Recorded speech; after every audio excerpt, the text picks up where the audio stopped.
And we are back with another edition of Your Palm Beach Guide. I'm Doug Evans, the president and CEO of the Palm Beach Chamber of Commerce, and that's the Chamber of Commerce on the island of Palm Beach. We've got a great one in West Palm Beach. We've got a North Palm Beach. We've got a Boca. We've got all of them. But you know something? I love my brothers and sisters of the other chambers, but we feel we're the best because we have the most fun. Maybe that's what it is. And we have really, really incredible members. One is Rick Gonzalez, who is REG Architects, who's been a member of the chamber for quite some time. And he's here with me today because he's got this fascinating background.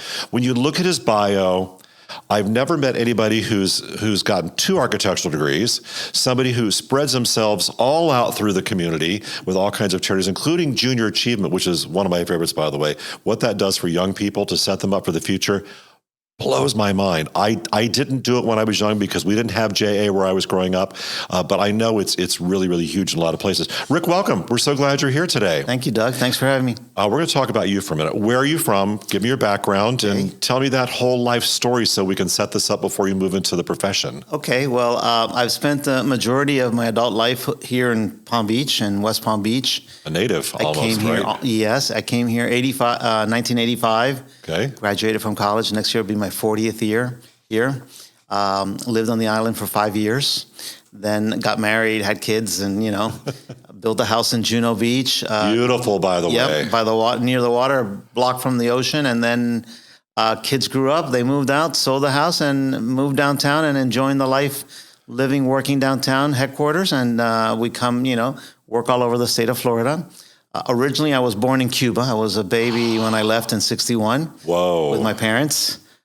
Grew up in Miami. My dad was an architect too. Helped me start REG in 1988.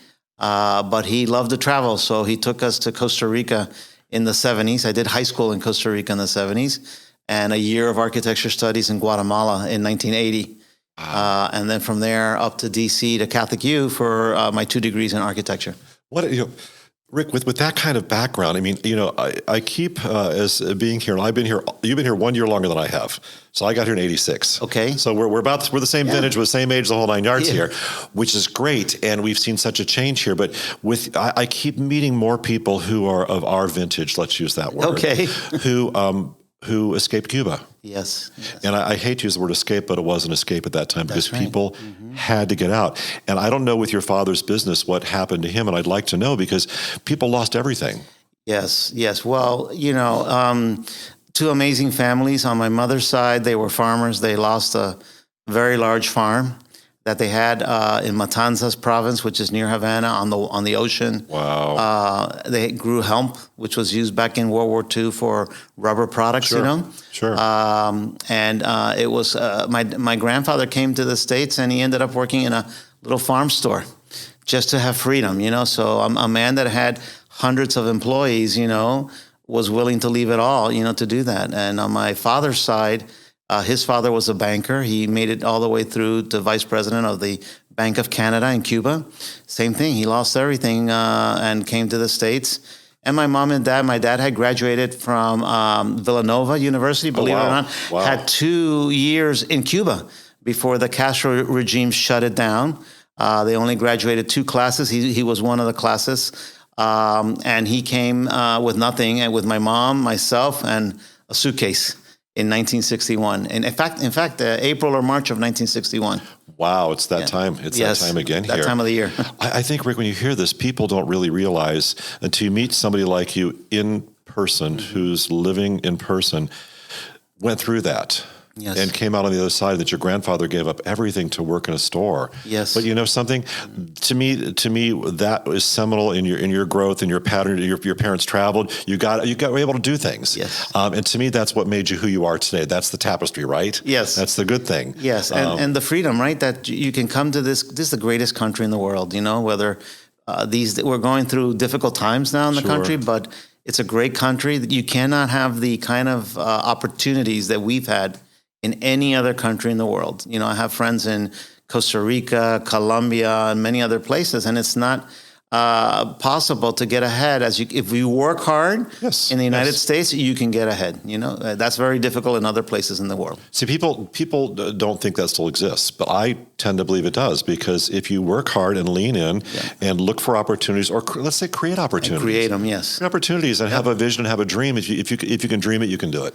That old saying. Yeah. And for you to come here in '85, which is a much different place at that time. Oh my God, yes. Oh, totally different place. And so laid back then. Laid back, and it's just there was nothing going on. And I remember on Sundays I would go to Chuck and Harold's, the restaurant, and it was just locals, and there was nobody here. And then go to Polo maybe. And then maybe go to Polo because it kind of was happening out there. That was the only thing to do. There was nothing else to do here. The beach, and that's about it. Yeah, so nice, quiet little town. But you came here in '85, and when did you start your business? I started my business, so I worked for a couple of local architects for 3 years. And so I started my business with my dad in 1988, April 1st. Okay. So that's coming up. We had our 35th anniversary. This year, we've been celebrating our 35th anniversry. What inspired you to start your own company as opposed to just growing with somebody else? Well, Cuban Americans were very entrepreneurial. Look at Miami, right? All of the energy that was from Cuba ended up in Miami, and look at Miami, how it's turned out, right? So I always had that spirit of my grandfather from my mother's side, was very entrepreneurial. And my dad was a very talented architect working for a very large company here in West Palm. And I was 27 at that time, and I looked 17. So I'm like, and now you look 27, so you got a made, thank you, right? It was great, perfect. So it was. I started getting some equestrian work. That's where I started with my contacts. Really, with Tom Warner and Granny Webb, who passed away, and it was a little difficult because of the youth, So with my dad's help, he was in his mid-50s. That really helped solve a lot of the questions of the capacity and the knowledge, to do the work, and didn't look back from there. We just keep pushing forward. Dad passed away 2 years ago. Sorry to hear that. But my son Ricardo joined us 2 years ago. No kidding. And he's our business development guy in the office. It's a family business then still. It is. Really it's doing is. well, yes, thank you. And so your father was in the business. Is that what inspired you to be an architect? Yes, it sure did. I remember in the early 60s, mid-60s, he designed a beautiful mid-century modern house in Miami. Okay. And he had a design studio in the front of the house. So we'd sneak in there and grab markers and paper, and it kind of help Dad, right? Help Dad design. He was hoping we wouldn't mess up anything with my siblings, right? But I kind of enjoyed, what he would do. Sometimes he'd take us to a construction job site. And if the foundations were dug up, we'd be crawling, walking around, play, right? Like if it was a Pac-Man game or something, just walking around. And so those early memories, as I went through middle and high school, I enjoyed it very much in Costa Rica. My senior year, I did an internship in the office that he was working in, which was great because I didn't do very little architecture, but it was more of going in the field with a survey crew and a machete and hold the line and, measuring. And a machete. And a machete because they're snakes, snakes, in Costa Rica, right? So great memories, though, really great memories. And then I decided to go study. Did a little bit in Costa Rica, a little bit in Guatemala, and then I came. Actually, I went through Miami-Dade. I came to Miami. Sure. Got my associate degree there, and then I went to D.C. for Catholic U. So, Rick, with everything, and tell me about your specialties with your business. Okay. What do you prefer to focus on, and where's the real core of what you're doing now with your clients? Okay. Well, we've been at this for 35 years. We're in the process of publishing a book in memory of my father. Nice. My son Ricardo's almost complete. It'll be done very soon. And we're best known for historic preservation. In the island, for example, we've worked for Donald Trump for 26 years and counting. We've got a guardhouse that's going up. We just added some restrooms over there. I saw that. I saw the guardhouse going up, yes. Right, so there's a lot of activity. And then at the other clubs, too. So we do a lot of, we're very well known across the state for historic. Probably one of the, I would say, 3 to 5 top firms in preservation. Which is huge. Yeah, I've got about a dozen historic projects right now, from Everglades City up to Mariana and the Panhandle, St. Augustine, Gainesville, West Palm, Boca. So very busy with preservation jobs. We do a lot of government work. We do municipalities. We just finished beautiful new building, the City Hall for Royal Palm Beach. Oh, sure. Which is straight shot out west. Very nice. And in Tequesta, the community center. Those are two governmental buildings. And the last 3 years, believe it or not, during COVID, the school board of Palm Beach has given us a tremendous amount of work remodeling, renovating, expanding the public schools here in Palm Beach County. Well, they didn't give it to you, earned it. We earned it, yes. It took me 13 years to get my first assignment.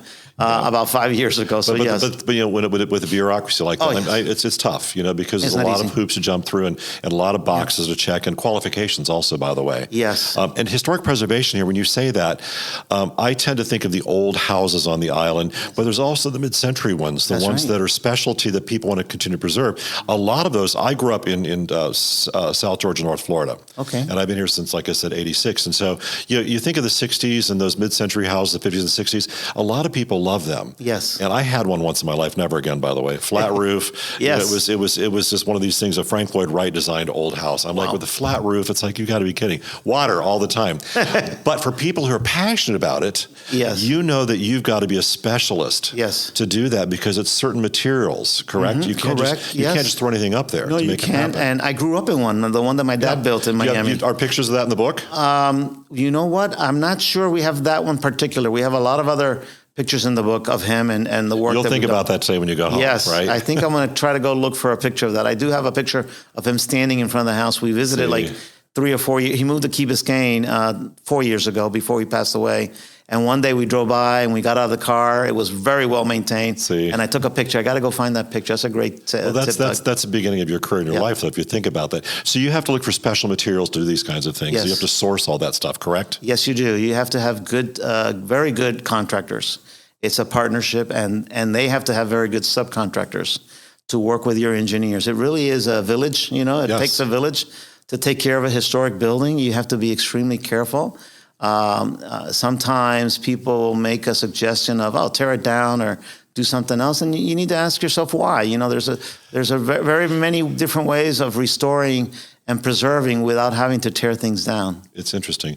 You're listening to Doug Evans. I'm the president and CEO of the Palm Beach Chamber of Commerce. With me today is one of my favorite members, Rick Gonzalez of REG Architects, who has all these really incredible, interesting projects. And he just told me about one I didn't know. He's done a lot of work at Mar-a-Lago, which Mrs. Post built the house in 1928. Spectacular house. I mean, when you hear of Mar-a-Lago today, you think about it for other reasons, but for the locals here, it's Mrs. Post's house. That's right. And when I go there, Mar-a-Lago is a member of the Chamber of Commerce. When I go there for events, you've got the original house. That's right. The original ballroom where Mrs. Marjorie Merriweather Post had her square dances. The gold ballroom. The gold ball, and it's the neatest thing. And since then, it's been expanded to have a second ballroom, which is where most of the events are happening, which looks like the original ballroom, by the way. A large version, yes. A large version. Yes. When you look at projects like this, and where I'm going with this is, I can't think of the right word. The way it comes together to look like the original building. Yes. To me is so important. Yes, it's a respect for history. Many architects have a hard time dealing with historic buildings. They want to put their two thumbs on the building, and they ruin it. You'll see a building that has a very large addition, out of scale, out of place. Mar-a-Lago, we had to work with a national trust. That's right. For historic preservation because they have an easement on the property. It took us 3 years to locate and get the ballroom approved. They always want anything that you build on the property to be secondary to the primary historic building. So that's why the design with I call it the umbilical cord, but it's a covered walkway that connects the ballroom on the south side of the property to the main house as you walk up to the house. Well, because Rick, when I'm there, I don't think of the big ballroom. I think of the main house. Yes. And then you transition from the main house because you have to go through the main house. Typically for an event, you typically go through the front drive to the main house to go to the ballroom. Once in a while, they'll open the back side and you go that direction. But to me, it looks like it's always been there. And it's experiential, right? Because you get to experience Marjorie's house, right? The foyer, the beautiful living room, the fireplace, the dining room, the cloister. Everything. And then you go down the steps from the cloister and you make a left-hand turn and you get to the ballroom. And you see great experience. The area out there that faces the pool, which is gorgeous. And for me, Rick, what's interesting, and so you would know the answer to this question. I don't. I know the main house is original. Yes. Is the pool original? No, the pool, Mr. Trump added the pool that was the west side pool. To have a water protected from the wind. There's a lot of houses So there was in never Palm Mrs. Beach. supposed to not have a pool? She did on the beach. She had one on the beach side. Beach where the beach is. Yes, she had one that we replaced with a new pool and cabanas and a small grill out on the ocean side. By the way, yes. Yes. So yes, he added that. Remember, he lived in the house for 10 years as a private house until it was converted into a club in the mid '90s. I mean, it is spectacular in every way, and to know that it's your handiwork is even more impressive for me. I love it. I love going there because the house is gorgeous, the food, the service, it's absolutely incredible to me. So when you look at other projects around the state, clearly you've got other historic project lists. Do you have other buildings like this that you've worked on or you're working on that are of like this, not scale perhaps, but this scope? Well, for example, we were also the architects for the 1916 courthouse. Okay. In fact, tomorrow night we're going to celebrate the 15th anniversary of that restoration. Nice. With Harvey Oyer and Dale Hedrick. We're going to have a little conversation. Dale's a great guy. In the evening. So we'll be talking about the experiences of putting that building back together. And very interesting, we just recently got the DeSoto Courthouse, which is a sister building, built in 1913, 3 years before the 1916 courthouse. Same architect, same contract, same neoclassical design. I've driven by it. It never occurred to me. So we're starting, we just hired the contractors for that project with the county. Very excited. It's going to start construction in April. Wow. So that's a really nice one. Now, in the town of Palm Beach, we were also, one of my favorite projects, Three Sisters, there are 3 jewel buildings at the docks, at the Palm Beach docks, which are, and with a renovated park. Wonderful job that was done. The park was done pro bono by Mario and his team. And we were part of the engineering team that redid the docks, and we got to do the architecture. And I love those because they're very small buildings. They terminate the vistas of the streets as you're going down to the waterfront. And they were a government job, so it shows you that government, especially Palm Beach. Palm Beach is a very special, unique place, Doug. Tequesta, was great. Royal Palm was great, but Palm Beach really pushes the aesthetics. They really want to make sure, and the materials, that you're building for a long time, quality. I mean, the community center in Palm Beach is beautiful. Beautiful, right? I mean, and all the other civic type buildings, the fire station that they're renovating, right? They do things top notch, and I think that makes it much more beautiful or satisfying to work for towns like that. It's interesting, Rick, because people who are listening here today would say, oh, yeah, it's Palm Beach, so they have all the money in the world. Well, no, they don't, especially for projects like this. That's right. It takes a lot of donations because, I live on the island, I live in town, and, we're all individual taxpayers, all that kind of stuff. But these are special projects that are outside of your normal That's right. taxes, so your real estate taxes. So these happen in special ways, and it takes a lot of concern to make sure it's perfect and it's right. And what I like about Palm Beach, this is my home, and I plan to be here hopefully forever, is that, yes, there is the attention to aesthetics because Palm Beach is a singular place. It's a brand. I mean, there are other gorgeous communities like La Jolla and places like Rancho Mirage. This is so special. Nantucket, right? Nantucket, given the geographic location, it's a barrier island. It's between 2 bodies of water, basically. And when you come here, people like you have to deal with building heights, zoning issues, colors on buildings. Yes, every little detail. Colors on buildings. You want to paint your building white and it's still white, you have to have a permit to paint it white again, which is fine. Is fine because, for somebody who I live here and work here in town, I like that aesthetic, and I like that, we've given people who come to visit here, live here, a magical place to come to. Yeah, and I think so, like Nantucket, places that there's predictability. Yes. Whether you are a homeowner, a business owner, or a developer, right? You want to work in a place that the rules are the same for everybody. Exactly. That's very rare these days, And you're going to build your project, you're wondering, okay, what's going to happen to the right or to the left of me? No, you have to fit your new project with the neighbors, and the neighbors, if they're going to do a project, they also need to do the same thing. And it's a fair game, And our town council mayor, they're terrific with this. Oh, they're fantastic. And, they really they're not difficult. They pay attention to detail, and because many of them have been here a long time, like Maggie Zeidman, who's stepping down as the president of town. I love her, by the way. I know, what a shame she's retiring, but she'll still be around. I know, I'm a big fan of hers. Yeah. But the grace and dignity which she has managed the town council the last few years, and the care and concern concern for the town. Yes, it's very deep. But deep every town council person is like that, and Mayor Donnie Moore, they're all like that. And these people are the real stewards of working with folks like you. And Rick, what I like about your attitude with this is you understand that you care also. Absolutely. You don't see this as a barrier to success and getting things done. Absolutely. I think it's important that you invest yourself in the community. Years ago, about 14 years ago, we redid the Lake Worth Beach Casino. Which I love also. Right, which is a fun place to go hang out, right? Down the restaurants and the pier and all the good stuff. And we did the complete street sidewalks and the reconstruction. It was a historic reconstruction. Right. Because it fell to the ground because they used salt sand in the concrete mix. And so it was a really challenging project. Anybody else from out of town would have packed their bags and said, here are the keys, you go fix it. And the contractor in our office, we said, no, we live and work here. We're going to stick through this. We're going to get it done. We're going to get it fixed and make sure that the community enjoys this building for the ages, because this is our hometown here. Rick, your skill sets are so particular. In my varied past, I restored two buildings: a 1928 vaudeville house, 3,000 seats, and a 1930 house that was designed by the same folks who built Radio City Music Hall. Wow. And those two buildings, the 1930 Art Deco hall looked like a Presbyterian church on the outside, but the interior was Art Deco. The other was a Lamb Theater, 7-story hotel around it, wrapped in terracotta. Oh my gosh. And 3,000 seats. So gorgeous. I learned a lot in my life. I was in my 20s then, which so were you, by the way. Yes. And I learned how to literally gild bas-relief plaster. My gosh, Doug, and these artisans, I laid on my back on a scaffold, 4 stories up one summer, learning how to do. I was the CEO of the company when things were quiet. And I said, I want to know what it takes to do something magical like this. So I have a real empathy for what you do, and a real respect, by the way, because it's totally cool. So in our industry, we would say that you have the preservation bug. I do. Okay. And it doesn't go away. You die with it, by the way. No, thank you. Okay? It doesn't kill you. It's not like COVID. No, it doesn't kill you, but you die with it. So it's a wonderful one. Rick, I've so enjoyed having you here today. It's Ricky Gonzalez from REG Architects. How do they find you? You have a website? Yes, we do.